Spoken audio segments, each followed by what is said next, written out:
తల రాతను నువ్వే రాయాలి. నీ ధైర్యాన్ని దర్శించి దైవాలే తలదించగా, నీ అడుగుల్లో గుడి కట్టి స్వర్గాలే తరలించగా,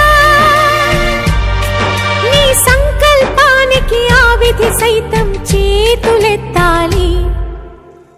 అంతులేని చరితలకి